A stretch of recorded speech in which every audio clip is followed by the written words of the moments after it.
Buenos días. ¿Qué tal? Bienvenida y bienvenidos esta mañana al Instituto Cervantes. Me presento lo primero de todo. Me llamo Ernesto Pérez Zúñiga y soy el subdirector de Cultura del Instituto Cervantes.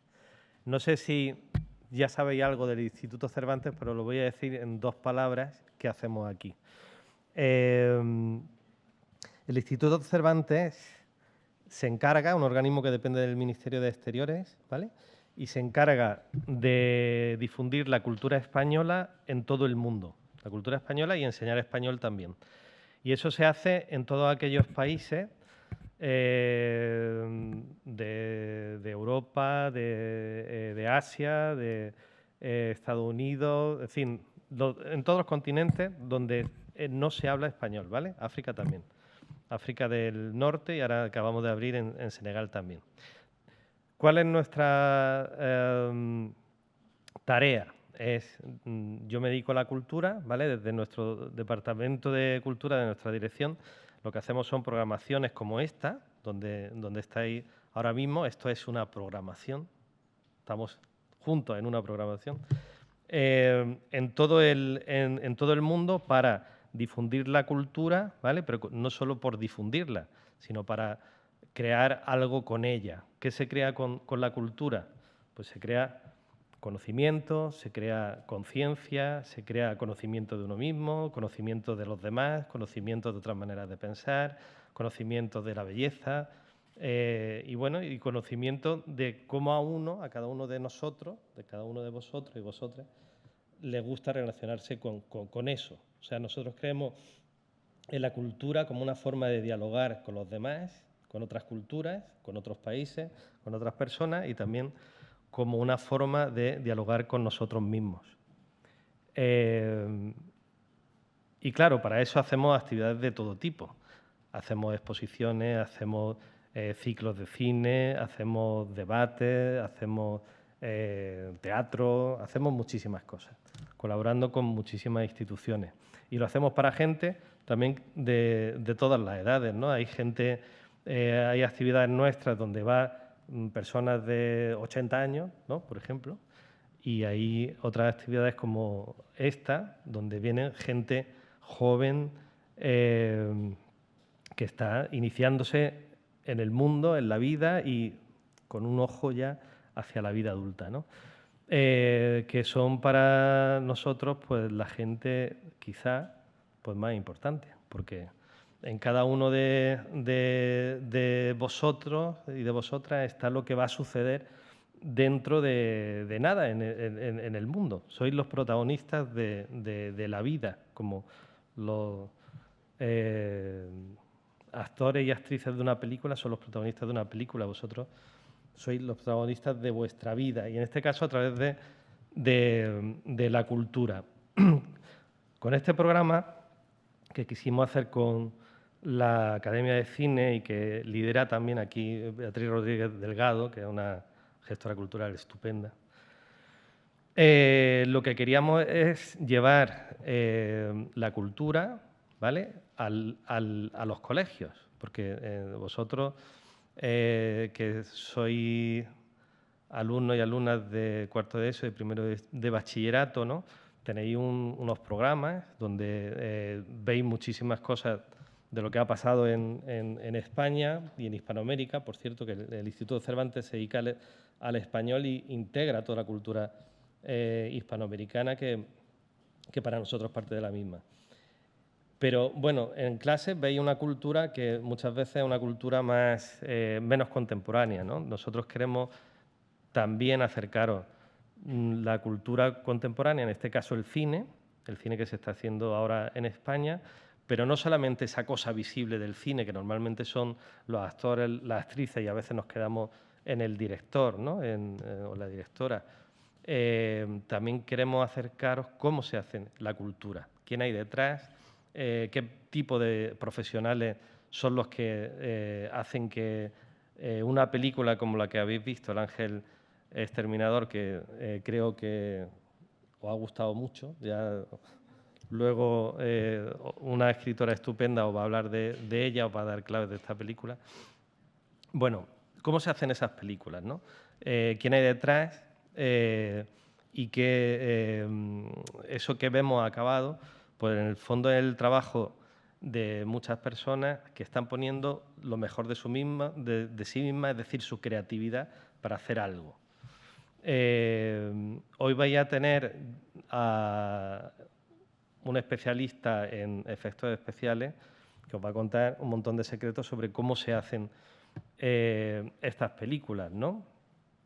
La que vais a ver hoy, por cierto, que es de Bayona, creo que os va a gustar más que El Ángel Exterminador, os vais a conectar más con ella, pero esta misma película os va a servir también para comprender mejor la película que ya habéis visto. Y en estos oficios del cine siempre el programa tiene a un especialista en cine, pero también viene acompañado normalmente de un escritor. ¿Por qué? Porque un escritor o una escritora, en este caso, que es una escritora joven, de mi edad, más o menos, tiene la capacidad de comprender el mundo, de reflexionar sobre el mundo, en este caso sobre el cine, de una manera distinta, ¿vale? A través de las palabras, que al fondo las palabras en el Instituto Cervantes lo que nos caracteriza, el amor por las palabras, por el idioma, por la exactitud de lo que se dice y cómo se dice, porque en esa exactitud está nuestra aproximación a lo que consideramos, pues eso, lo que decía antes, la creatividad, el conocimiento o lo que se parece a la verdad. Solo quiero decir una cosa de la película. Esta película es estupenda y os invito a que la veáis pensando en esos monstruos que tenemos en nuestro interior. Yo creo que esta película es una reflexión sobre eso, ¿no? Cuando tenemos un monstruo en nuestro interior, que normalmente nuestros monstruos tienen que ver con lo que nos da miedo, y somos capaces de hacerlo visible, ese monstruo interior, y enfrentarnos a él, nos daremos cuenta que detrás de ese miedo lo que hay es todo lo que tenemos que aprender. Y todo lo que tenemos que aprender normalmente está relacionado con la voluntad, con la creatividad, con el amor, con el conocer realmente lo que tenemos dentro y ponerlo al servicio de lo que realmente somos. Así que nada, os invito a que disfrutéis de la película y de la conversación posterior. Muchas gracias por estar aquí.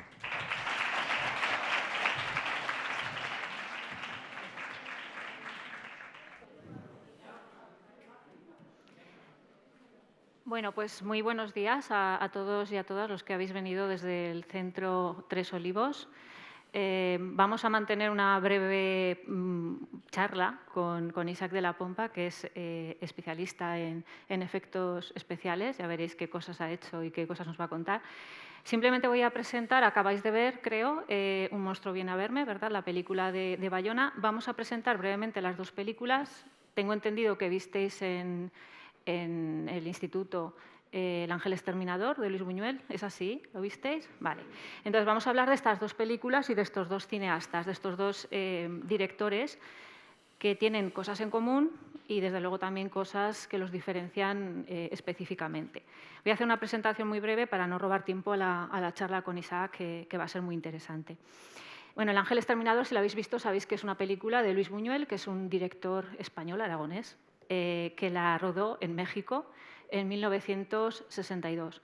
Es una película que al principio, yo recuerdo que cuando la vi era muy pequeña, en un ciclo de televisión que echaron, y no me enteré de casi nada, pero sí que me dejó la sensación de que había un peligro, una especie de misterioso monstruo o temor o sensación que hacía que los personajes actuaran de una manera muy extraña. Es una película que rodó, como digo, en México después de haber pasado un tiempo en Estados Unidos. Buñuel se marchó de España por sus ideas políticas, recaló en Estados Unidos, pero allí no pudo rodar, sino que se dedicó a trabajar en el MoMA, en el Museo Neoyorquino, como asesor de propaganda antinazi. Es cuando llega a México cuando rueda la película. Y él no quedó nunca, pese a que hoy se considera una obra maestra, no quedó nunca muy conforme con el resultado. Le parecía que era una película que había quedado muy modesta. Él se imaginaba una película de interiores con decorados mucho más lujosos, al modo de Visconti, del director italiano, y le decepcionó un poco el resultado.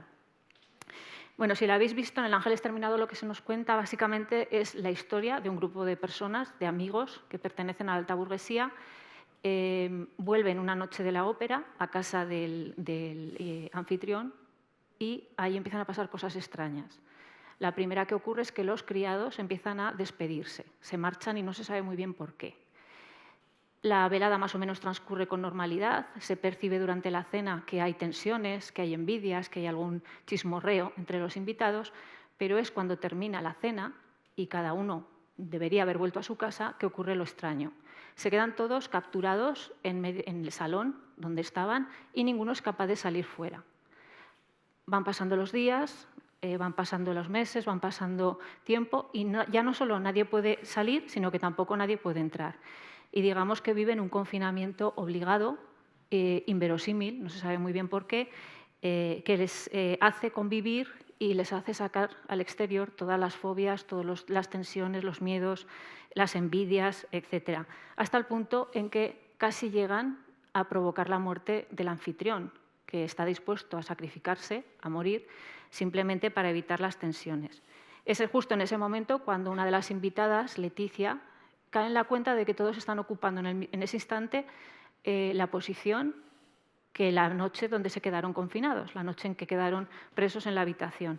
Y solo entonces, cuando son capaces de hacer algo juntos, que es repetir la escena, la primera escena de aquella noche, es cuando consiguen salir al exterior. Sin embargo, el final de la película no es feliz del todo. Aunque salen al exterior, parece que va a volver a repetirse esa especie de Día de la Marmota, de situación de la que no se puede salir porque vuelve a suceder en el interior de una iglesia.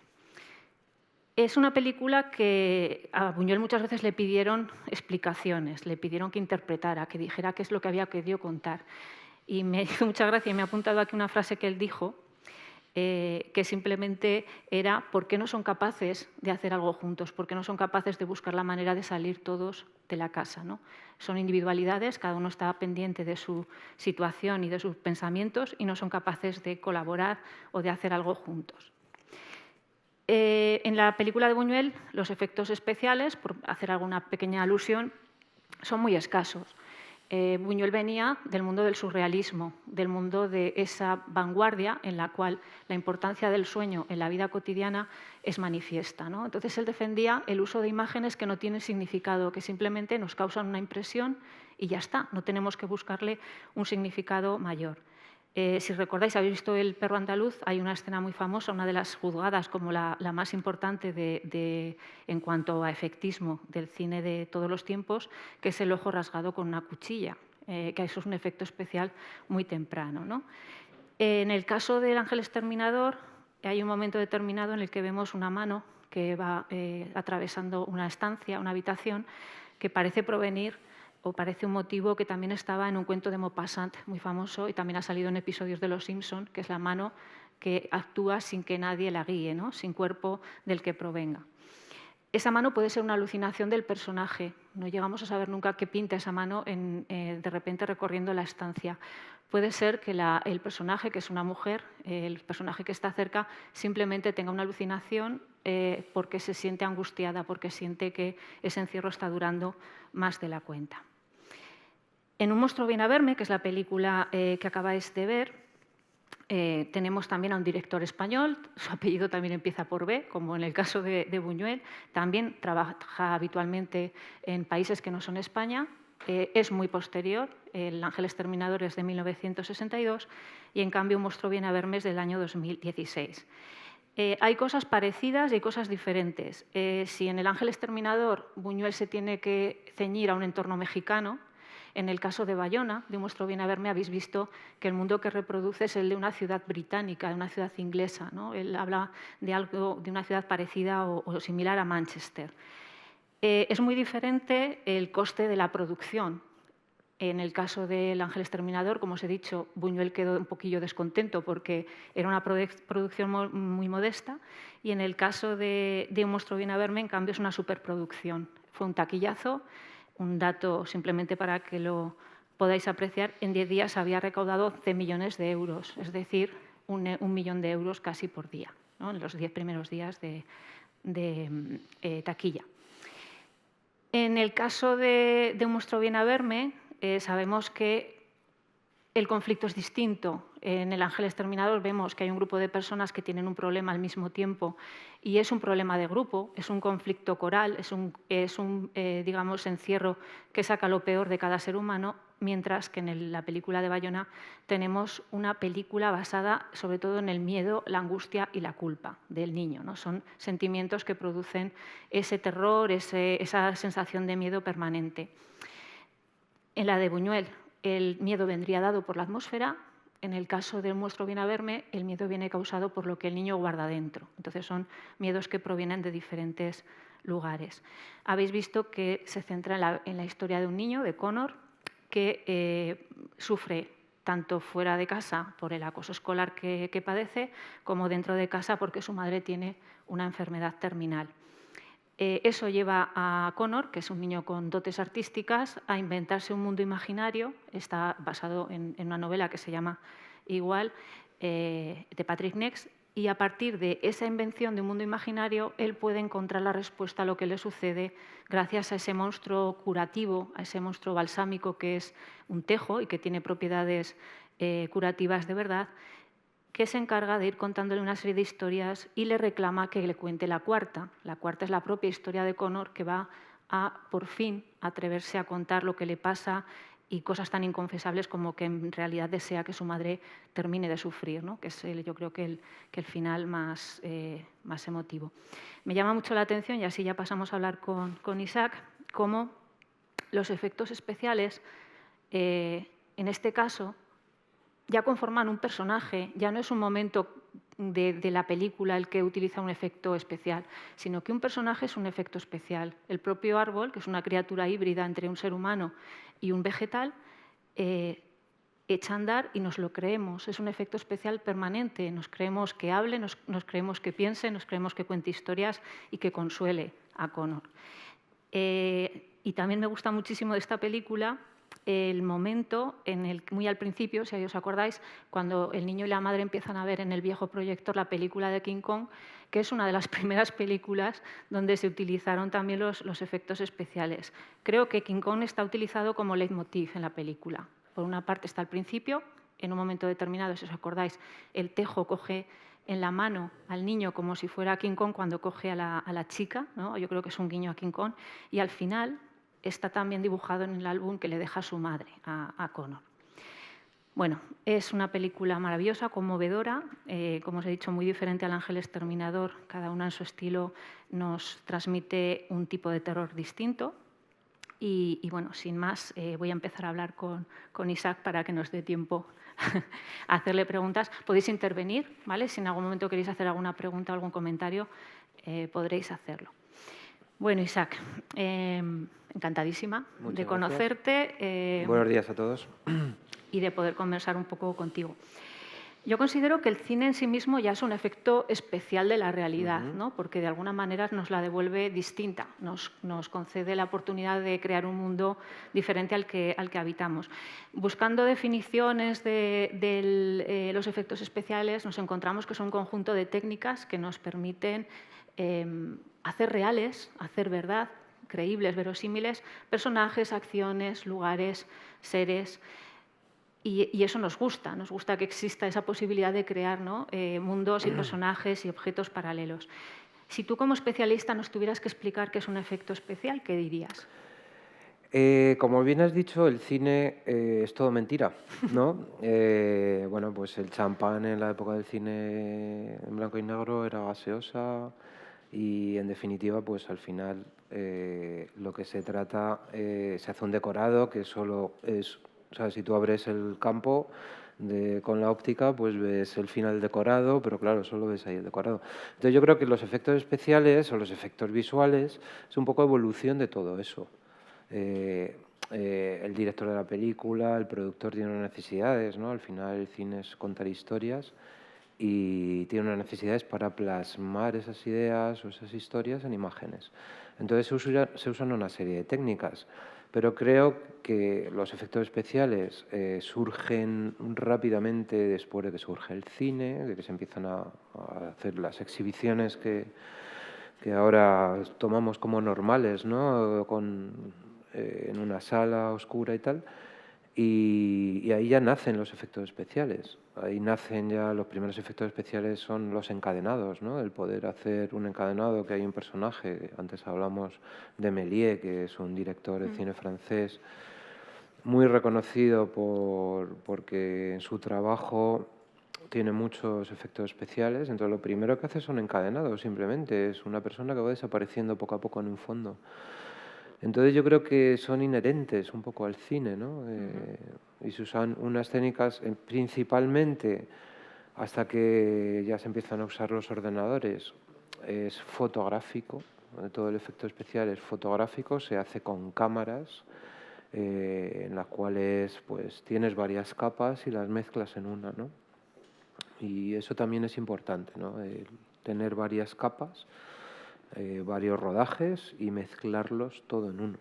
Podría decir que, claro, a día de hoy es todo ya se ha disparado, ¿no? O sea, ahora los efectos visuales o especiales, pues usamos ordenadores, evidentemente, por la potencia que tienen. Entonces, claro, eso abre un mundo increíble de posibilidades para...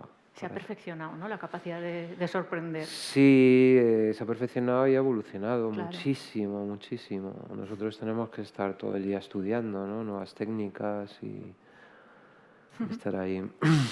A mí me llama mucho la atención el cine en general, porque hay muchas profesiones de las que están relacionadas con el trabajo que lleva a hacer una película, de las que no sabemos prácticamente nada. Claro, digamos que los elementos más visibles van a ser siempre el director, guionista, los actores, quizás también el elemento del vestuario, lo que sale más, lo que es más aparente, ¿no?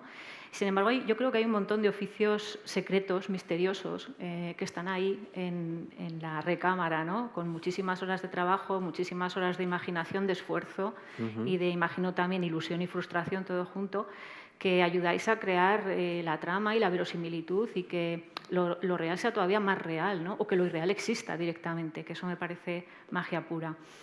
¿Qué lleva a alguien, siempre me pregunto, qué lleva a alguien a dedicarse a un oficio que realmente es de estos, de los misteriosos, ¿no? ¿Cómo te pasó a ti decir, yo quiero ser justamente especialista en magia, en efectos especiales? No, yo no lo elegí. Sé que es un tópico, ¿no? Pero sí, diría que me eligió a mí. A mí me gusta mucho el cine. Desde pequeño yo tuve contacto con el cine, pues más o menos a vuestra edad, aproximadamente a los 13 o 14 años. Se aproximó una persona que venía del ayuntamiento de la Junta de Tetuán a decirnos que iban a dar un taller de vídeo. Y entonces yo me acuerdo que con un amigo que yo me sentaba en su pupitre, o sea, nos sentábamos juntos en el mismo pupitre, nos encantaba la ciencia ficción, ya se había proyectado en el año 78 Star Wars y estábamos muy flipados con todo lo que era la ciencia ficción y el futuro en general. Entonces, al decirnos esto, que iban a hacer un taller de vídeo, o sea, esto os estoy hablando de 1980, que es Stranger Things, para que os hagáis una idea y lo pongáis en contexto, era un poco esa época, ¿no? Y entonces a nosotros nos sonó muy bien. No teníamos ni idea de que iba a ser nada, de curso de vídeo ni nada. Y nos apuntamos. Y entonces con este señor, que era un personaje, la verdad, estábamos en una azotea, en una guardilla de la Junta de Tetuán, del Ayuntamiento de la Junta de Tetuán, y estuvimos 3 años allí con este señor. 3 personas, porque al final solo nos apuntamos de todo el colegio, nos apuntamos 3 personas. Y acabamos estando 3 años. Entonces ahí hicimos cortos en Super 8, ya sabe, luego compraron una cámara que era muy cara, las primeras cámaras Sony de vídeo, a nivel amateur, y ahí ya me fascinó todo esto. O sea, ahí me enganchó muchísimo. Estuvimos 3 años, hasta más o menos los 16 años, porque eso fue el germen de lo que ahora son los talleres del ayuntamiento, claro, que puedes hacer un curso de alfarería o de muy lo que sea. Muy pionero, ¿no? Muy pionero y muy sí, vocacional. Sí, no, porque... y aparte de este señor, pues increíble, ¿no? Su vocación para la enseñanza y su paciencia. porque me acuerdo que le montábamos algunas increíbles. Estábamos haciendo un cortometraje fotograma de animación con muñequitos, que a nosotros nos encantaban los muñequitos y los astronautas y todo esto. Y entonces teníamos como un decorado pequeño, que era en la nieve, porque claro, nos fascinaba la escena de Star Wars de cuando llegaban los caminantes en la nieve y todo esto. Y entonces teníamos un decorado que era con harina. La nieve era harina. Y de repente, pues estas cosas de niños, ¿no? Que te pasan, y armamos una con la harina, las cámaras de fotos que son muy sensibles al polvo y a todo esto, que vamos, llegó allí, yo no sé cómo no nos mató directamente. Pues sí, pero bueno, ahí total. es el inicio un poco. Luego, a los 16 años, esto ya nos movieron un poco a un centro cultural de estos que ya no nos gustó, porque claro, a nosotros nos gustaba la exclusividad y tal, estar ahí y tal. Y bueno, aparte ya después de 3 años como que estábamos un poco cansados de la dinámica esa de tal, ¿no? Y lo dejamos completamente. Entonces yo me olvidé un poco del cine en ese momento. Yo quería estudiar física o matemáticas porque me encantaba las matemáticas, se me daba muy bien y tal. Y ya cuando ya estaba en el último curso del colegio, que era el COU antiguo, con 17 años, no sé por qué esa especie de rebeldía que tenemos todos a esa edad, ¿no? De que queremos ser como muy diferentes al mundo, pues yo no quería entrar a la universidad. Yo era muy buen estudiante, pero decía, no, yo la universidad no quiero estudiar la universidad. Y entonces, pues deseché esto de estudiar física, tal, no sé qué, y me volví a acordar del cine. Y entonces le dije a mi padre, oye, mira, pues como que me apetece el cine, ¿sabes? Pero no me apetece entrar a la universidad, porque es que aparte, las opciones que había en esa época, en el año 73, creo recordar, se cerró la escuela de cine en España, la escuela de publicidad y creo que había una escuela de prensa también, y se fundó la Facultad de Ciencias de la Información en la Universidad Complutense. Y Madrid era de las pocas, o sea, la Complutense era de las pocas universidades que tenía esta carrera. Creo que no sé si había una en Sevilla o en Barcelona, no me acuerdo. Y sobre todo desde el principio especializados, o sea, porque en otras facultades de Ciencia de Información había publicidad, cine, imagen, pero tenían los 3 primeros años eran comunes y luego los 2 te especializabas. El caso es que yo no quería porque además era una carrera de letras y yo sabía que no tenía, ya sabéis que las facultades que son de ciencias siempre tenían mayor presupuesto porque necesitan instrumentar, por ejemplo, lo que sea. Pero Ciencia de la Información, al ser de letras, no tenía material para o sea, no había nada. De hecho, el plató, que cuando se hizo el edificio había un plató, no se usaba. O sea, yo cuando entré en el año 85 en esa facultad. Bueno, el caso es que yo le dije a mi padre, oye, mira, me quiero ir a estudiar cine, pero claro, era carísimo porque no había escuela de cine, nada, entonces todo era privado. Pero oye, mi padre me lo pagó. El tío ahí chapó, ¿sabes? Porque me pagó 2 años en esta escuela.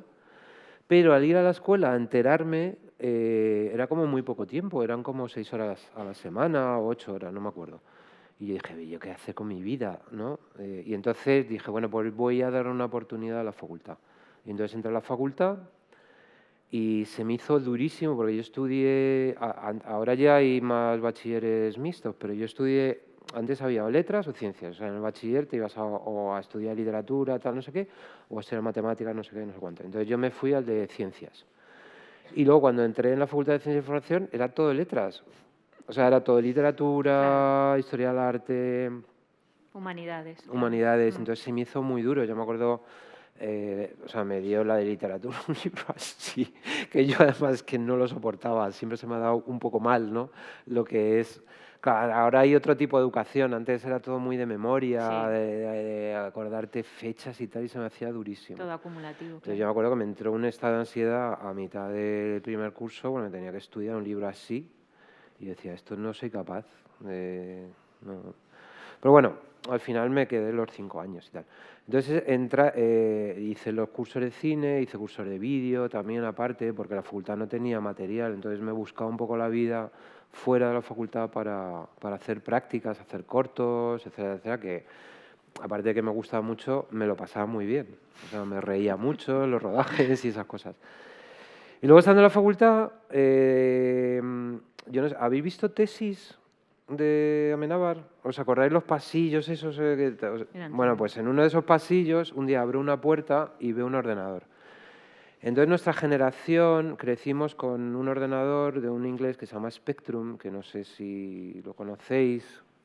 Bueno, fue la introducción de la informática en nuestra generación, porque era un ordenador que se podía comprar, un ordenador muy pequeñito y que jugaba videojuegos. Era un poco como las consolas ahora, ¿no?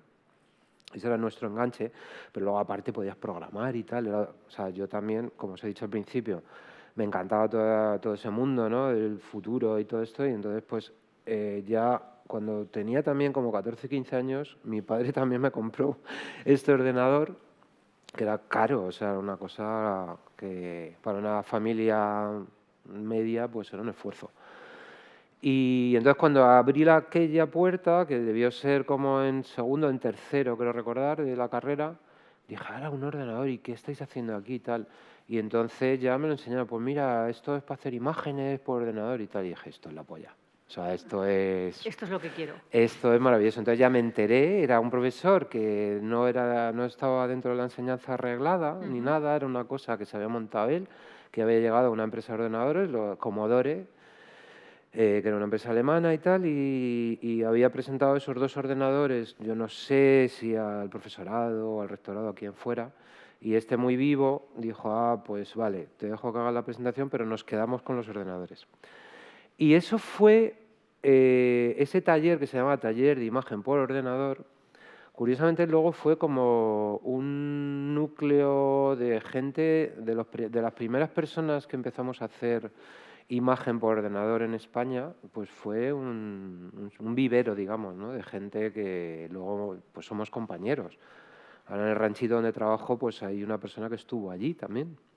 Qué historia, ¿no? Porque parece que has ido encontrando Sí, es todo todo como por azar. o sea, fue como por eso le he dicho al principio que me eligió a mí, porque Claro. yo siempre quería hacer cine, pero en plan lo normal, ¿no? Lo que toda la gente ve, de ir a los rodajes y tal, porque me encantaba, me lo pasaba muy bien y tal. Entonces fue, por un lado, muy apasionante, pero por otro lado fue mi perdición, porque fue entrar en una habitación y ya no salir. Claro. O sea, nuestro trabajo es un poco de rata de laboratorio, ¿no? De lo que has dicho, que no En se las nos sombras, ¿no? conoce Sí. y tal, es muy fascinante todo ese mundo de los ordenadores y la imagen y tal, pero... Y nada, y después de eso, los 2 últimos años, gracias a este taller y a esa especialización que conseguí, que era muy exclusiva porque no se podía aprender en ningún sitio, no había escuela, no había nada, o lo aprendías por tu cuenta o en estas cosas muy extrañas, me dieron una beca en una fundación porque estaban haciendo un departamento de tecnologías aplicadas a la formación y ahí querían meter ordenadores para la imagen, porque ya empezaba un poco esto del CD-ROM y esas cosas, y la formación a distancia, ¿no? Esto que ahora estamos viviendo en el día a día, que es súper normal, pues ya empezaba ahí un poquito. Y entonces esa fundación yo la conocía por la universidad porque íbamos allí a documentarnos mucho. Era Fundesco, que era una fundación que tenía, tú la conoces, ¿no? Sí. Que era una fundación bastante potente y con muchos medios. Y me gustaba mucho. Yo cuando iba a Fundesco me encantaba, ¿no? El ambiente que allí se vivía. Entonces pues fue otro sueño para mí entrar en Fundesco. Porque de repente una cosa que conoces, ¿no? Cuando estás estudiando y que te gusta mucho y tal, de repente tienes la oportunidad de tener una beca allí. Y entonces allí ya compraron ordenadores más especializados para la imagen por ordenador, que eran gracias a Telefónica, que estaba tirando el dinero en esa época. y, y ahí me dieron una beca de verdad, que me pagaban, no como ahora. Sí. Y de ahí ya, pues ya conocí a la élite en España, principalmente en Madrid, porque había como 4 o 5 ordenadores a nivel profesional. Los elegidos, ¿eh? Los elegidos, ¿eh? Bueno, no sé si los elegidos o qué, de repente te ves ahí, ¿no? Claro, claro. No te creas que lo busque mucho, te ves ahí. No, es como una serie de, ¿no? de carambolas que te van Sí, llevando. sí. Bueno, para que veamos, claro, sois los responsables en El Ranchito de buena parte de los efectos de Un monstruo viene a verme, que es la película que habéis visto y que seguramente os habrá sorprendido, ¿no? La magia de la imagen, lo que es capaz de hacer alguien con imaginación, con medios, con muchas horas de trabajo. Cuéntanos un poco qué tipo de efectos hay en Un monstruo viene a verme.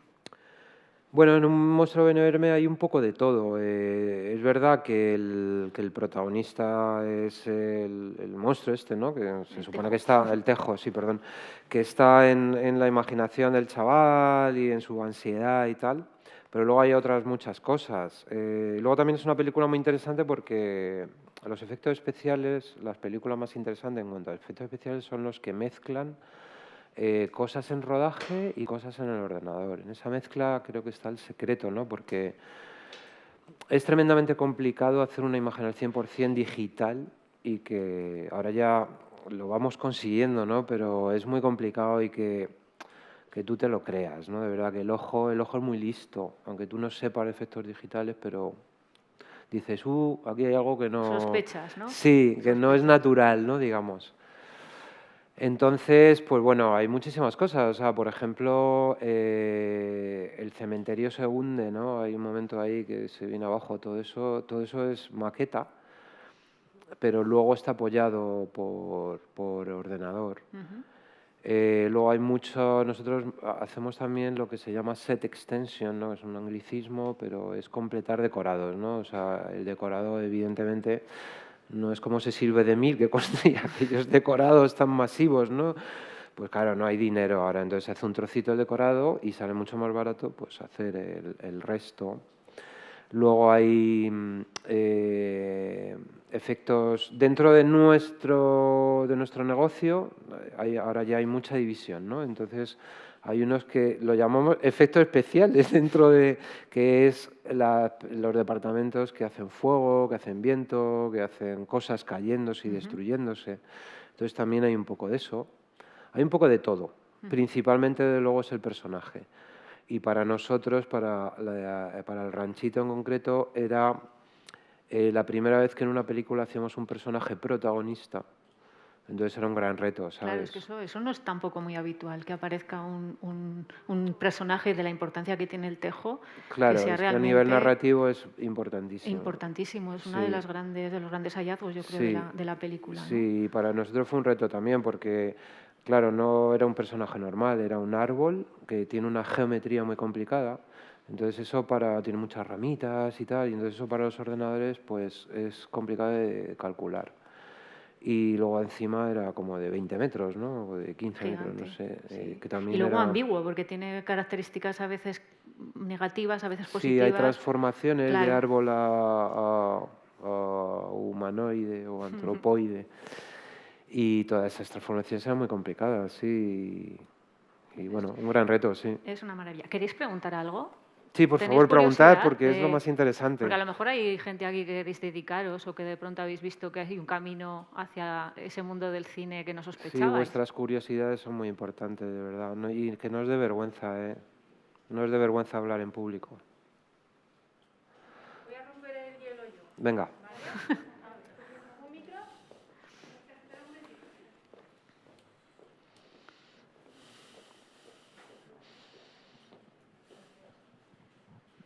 Buenos días. Buenos días. Yo quería preguntarte, a ver, los efectos especiales en una producción de una película son un departamento autónomo, ¿no?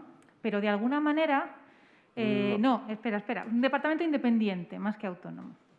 De alguna manera tengo la sensación de que según avanza el audiovisual van contaminando, entre comillas, al resto de departamentos. Entonces, quisiera saber un poco, que nos explicaras cómo se produce esa coordinación entre departamentos. Porque, por ejemplo, igual me equivoco, pero en planos como el de la mamá, ya en los últimos momentos, hay un plano en el que está de espaldas, que lleva un trabajo de maquillaje, se supone, esa espalda. Sí. Pero supongo que también ahí hay ordenador para Sí. reducir esa espalda y demás. Entonces, ¿los maquilladores se especializan en efectos especiales? ¿Los de efectos especiales os coordináis con maquillaje? ¿Cómo es un poco esa dinámica? A ver, hay algo de cierto en lo que has dicho al principio, que nosotros éramos un departamento, o sea, cuando nosotros entramos en el cine, o sea, yo la primera película que hago es con Julio Medem en Tierra. Y entonces nosotros éramos, Carra Elejalde nos llamaba estudiantes salmantinos y éramos como unos extraterrestres, o sea, las necesidades que teníamos, lo que hacíamos, o sea, nadie lo entendía, no nos ponían en los títulos de crédito, no hablábamos con nadie, no nos citaban en los órdenes de rodaje, o sea, éramos unos extraterrestres.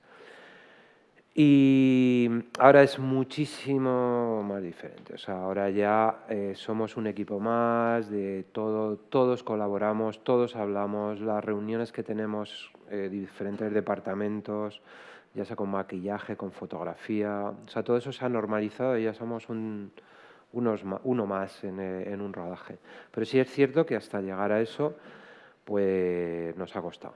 Nos ha costado. Y en concreto en lo que preguntas del maquillaje, hay cosas en una película que son imprevistos, que tú en las reuniones de preproducción piensas, bueno, pues esto lo vamos a hacer con una máscara para quitarle el pelo y no tener que afeitarla y bueno, y aparte luego pues meter las manchitas y todo esto, porque a lo mejor será más barato, ¿no? Oye, no vamos a retocar pues 70 planos de esta mujer porque eso sale muy caro. Entonces se decide hacer una máscara prostética que se llama, que se la pone ella. Lo que pasa es que luego llegas al rodaje y por lo que sea no queda tan bien en cámara. Pero tu idea inicial era no retocar eso. Pero luego, claro, lo ves y dices, ostras, pues esto queda mal. Y entonces ahí entramos nosotros. Y eso fue la razón por que a la madre la retocamos en algunas también podemos retocar lo que sea. Hemos hecho publicidades con personas muy famosas que les hemos retocado imperfecciones en la cara, ¿sabes? Actrices o no voy a decir nombres, pero, pero también hemos hecho eso. Pero de todas maneras ahora ya está todo muy coordinado. Muy coordinado porque los efectos visuales cada vez son más importantes en el cine, los presupuestos, la partida que se llevan y tal. Entonces está todo bastante pensado. Ten en cuenta que cuanto más lo pienses y más milimétrico sea, un rodaje es carísimo. O sea, meter la pata o perder media hora en un rodaje es carísimo. Pierdes muchísimo dinero. Entonces, cuanto más pensado esté, mejor. No solo en ese momento, sino después, porque nosotros luego tenemos que hacer una labor cuando pasa a la fase de postproducción, que si lo haces bien en rodaje, pues fenomenal. Y si lo haces mal o medio mal, pues luego todo eso lo vas a heredar y vas a tener problemas. Venga, ¿se anima alguien a preguntar? Mira, por ahí tenemos una mano inocente. Vale. ¿Cuál ha sido la película que más trabajo te ha supuesto hacer a ti? Creo que te han pisado una pregunta, Patricia. Sí, pero no me importa. No, pero muy bien. Muy bien. A ver, el ranchito más o menos tiene 14 años. Yo entré, creo que llevo ahí 11 o así. Nosotros, y en general toda la profesión en España, nos hemos dedicado principalmente a lo que nos daba de comer, que era la publicidad. O sea, hacer cine, por ejemplo, os digo, esta película de Julio Medem fue de las primeras que se hicieron efectos digitales, que tenía dinero para ello y tal, pero antes nosotros vivíamos de la publicidad. Y entonces, pues hacíamos publicidad y tal. Y bueno, pues podías hacer anuncios muy complejos y con mucho presupuesto, pero claro, no eran películas. Entonces, el ranchito, hay un momento... O sea, ha habido... La pregunta es un poco compleja porque ha habido varios momentos en mi vida que me he enfrentado a cosas que dices, ¡uy! Esto por lo mismo no soy capaz de hacerlo. ¿Seré capaz de hacer esto? Entonces te entran muchísimas dudas y tal. Que en esos momentos te tienes que apoyar sobre todo en los compañeros, ¿no? Y hacer muchas preguntas y estudiar también y tal. Pero bueno, así para uno famoso y cercano a vosotros, hacer Juego de Tronos, entramos en Juego de Tronos en la temporada 5, en un capítulo que se llama Hard Home. Y no hemos hecho nada similar a eso, vamos, ni de lejos. Entonces eso fue un gran reto y fue muy... O sea, pues estos momentos en los que dudas de si tú eres capaz o no de hacerlo. Y creo que ese, el más cercano a vosotros, es ese, en Juego de Tronos, en la 5ª temporada, cuando hicimos Hardhome. Luego, ese trabajo fue muchísimo esfuerzo, muchas horas extras de trabajar, muy buen rollo, porque era un gran reto que de repente todo el colectivo que formamos el ranchito dijimos, jo, esto es la bomba, lo que vamos a hacer. Era la serie de televisión más célebre en ese momento y más vista. Y lo pasamos bien, lo que pasa que, claro, hubo momentos, pues estos de crisis, de, ostras, no, esto no va a salir.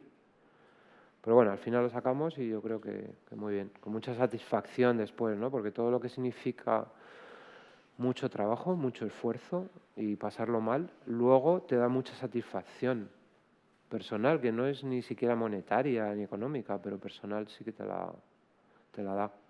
Y eso es bonito. Sobre todo comentando un poco, me estoy acordando de lo que hemos hablado antes de entrar, cómo llegáis a Juego de Tronos, ¿no? Que yo creo que eso también lo podías contar, el momento en el que contando algo, pues haciendo una película como la que estabais haciendo, os reclama el mercado norteamericano, ¿no? Sí, está relacionado también un poco con Juan Antonio Bayona, porque Juan Antonio Bayona hace una película anterior que se llama Lo Imposible, no sé si la habéis visto, la de la ola. ¿La del tsunami? ¿La habéis visto? La del tsunami. Y entonces ahí trabaja con el ranchito, se hace un trabajo espectacular, la verdad, el agua es muy complicada para los ordenadores y lo presentamos a unos premios que hay en Estados Unidos que son de una sociedad que se llama The Visual Effects Society, que es como lo más, ¿no? Son como los Oscars de nuestra profesión. Entonces se presenta allí y lo gana. Y porque los americanos se quedan alucinados de cómo está hecho, ¿no? Esa película. Y entonces eso nos abre, a pesar de que años anteriores había intentado llamar a la puerta del mercado americano, pues no había. Y a raíz de este premio, de repente se abrieron un mogollón de puertas. Es muy interesante eso. Y allá, pues, en Estados Unidos se mueve todo con agentes comerciales, tipo los actores. Entonces, Claro. incluso las empresas de efectos visuales tienen agentes. Es que tienen su carga y su importancia en las películas, muy importante. Las superproducciones son importantísimos también. Y entonces a raíz de esa película y ese premio, pues unas entrevistas allí con unos peces gordos increíbles. Sí, sí. Y llegasteis a Juego y entonces de ya Tronos. empezamos poquito a poco, ¿no? Empezamos en Cosmos, la segunda temporada de Cosmos, que se emitió hace ya pues, 9 años o así. Y ahí hicimos unas cositas y a raíz de eso pues ya conoce, tu trabajo lo conoce ya lo que son los supervisores de efectos visuales americanos, que son los que deciden, oye, pues mira, yo más o menos quiero trabajar con esto y tal, y ya pues ahí es una chinita muy pequeña, empieza a rodar y ya se va haciendo más grande. Y lo que pasa es que para nosotros fue muy rápido, fue hacer lo imposible y de repente llegarnos Juego de Tronos, la 5ª temporada. En la 5ª temporada, y es el segundo capítulo más visto, el que hicisteis vosotros. No, en el IMDb, que es la base de datos de Internet Movie Database, creo que es, está considerado como el rating, tiene un rating. Sí, claro. Y está considerado el segundo capítulo que más ha gustado de la historia de la televisión.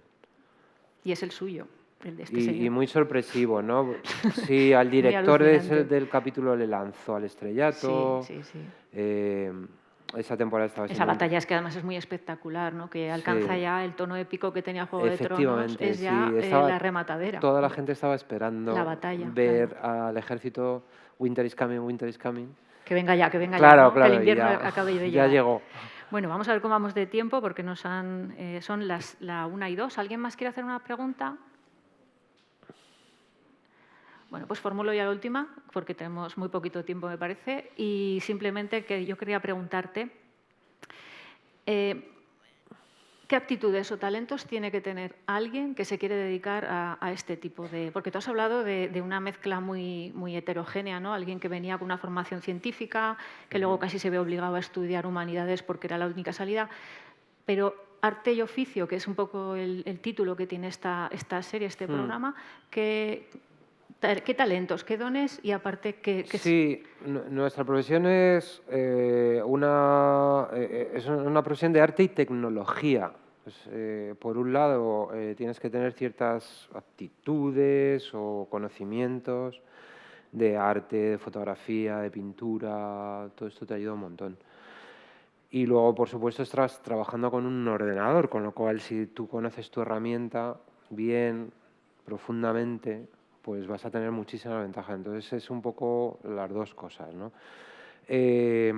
Sobre todo al principio, ahora ya el nivel de especialización es brutal. O sea, ahora hay gente súper especializada en programar, hay gente muy especializada en dibujar los conceptos que se trabajan al principio de una película, ¿no? De, pues, cómo es el monstruo de un monstruo. Pues eso, hay dibujantes que están ahí haciendo ideas, ¿no? Porque cada uno tenemos una imagen mental de lo que puede ser un monstruo hecho por un árbol, pero eso luego hay que plasmarlo. Claro. Entonces todo ahora mismo está muy, muy, muy especializado. Pero, por ejemplo, cuando yo empecé, no tanto. Entonces, el tener aptitudes, o sea, incluso ahora también ayuda, ¿eh? O sea, alguien que está animando, por ejemplo, para mover el monstruo, hay animadores, ¿no? Que solo se dedican a animar. Luego eso se mueve ya, hay una geometría que se mueve y lo pasan a otra gente que solo ilumina. Y luego de ahí pasa a otra gente que ya lo compone con la imagen real. Y luego en todo ese proceso hay utilidades, que hay un departamento de investigación y desarrollo que programa pequeños programitas para que te hacen cositas, ¿no? Muy específicas. Entonces, el tener una visión completa de todo esto ayuda muchísimo.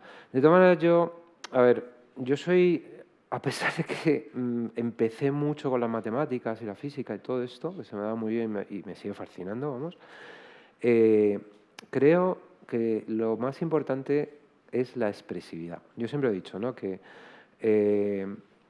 tú puedes ser un técnico increíble, ¿no? Que te sepas un montón de técnicas y te conozcas el programa al dedillo y tal. Pero si al final lo que estamos construyendo son imágenes, entonces esas imágenes tienen que ser expresivas. Porque si no... Entonces tienes que ser artista. Para darle expresividad tienes que ser artista. Efectivamente. Claro. Tienes la poesía, conocer, en este caso nosotros trabajamos con imágenes, en conocer cómo se construye una imagen, cómo lee el espectador, la dirección de la mirada, Claro. cómo puedes dirigir al espectador a mirar a través del color, a través del contraste del blanco y negro, del claroscuro, ¿no? Entonces yo al final, a mí me parece más importante ser expresivo que ser un técnico increíble que te sabes todas las técnicas. Porque al final Puede resultar frío. estás enseñando, o sea, el tipo de cine que ha triunfado, hay muchos tipos de cine, pero el tipo de cine que ha triunfado, que ha sido económicamente viable, es la novela del siglo XIX que cuenta historias. Pero hay otro tipo de cine, hay un tipo de cine experimental, hay cine científico, yo qué sé, hay muchos tipos de cine, ¿no? Pero y al final la expresividad y el enganchar al espectador, los sentimientos, ¿no? Que el espectador se identifique, que el espectador se proyecte en lo que está viendo, pues eso al final lo consigues con la expresividad. Entonces, además, para mí, como estamos construyendo nuestro producto, lo que nosotros entregamos al cliente son imágenes. Entonces me parece más, ¿sabes?, más interesante que esa imagen sea potente y expresiva y enganche al espectador. Empática, claro, que motive al espectador, que Pero, sea perfecta técnicamente, ¿no? Pura geometría y a lo mejor es no. imprescindible. Claro. O sea, si tú sabes cómo funciona el ordenador por dentro, sabes los componentes, lo tienes clarísimo, eso te ayuda un montón, porque luego a lo mejor tú estás iluminando una escena, ¿no?, en 3D y tal. Y claro, pero tienes que tener en cuenta cuánta memoria estoy ocupando con mi escena. O, ¿sabes? Esas cosas. Es como un piloto de coches, ¿no? Un piloto de coches maneja el coche, pero si el piloto aparte sabe ponerlo a punto y es un poquito ingeniero, Mucho mejor, es más muchísimo mejor completo. porque va a saber decir luego, yo tengo un problema en el ordenador de, oye, mira, es que no me va el ordenador. Claro, eso se lo dices a un técnico y te dice, vale, no me va, no te va el qué, ¿sabes? Claro. Pero si ya le dices, oye, mira, es que estoy ocupando demasiada memoria con esta escena y resulta que la red no me va bien por tal, entonces, claro, ya le das muchas más pistas y es todo muchísimo mejor. Bueno, pues nos ha acabado el tiempo. Muchísimas gracias a todos y a Isaac. Muchas gracias. Gracias.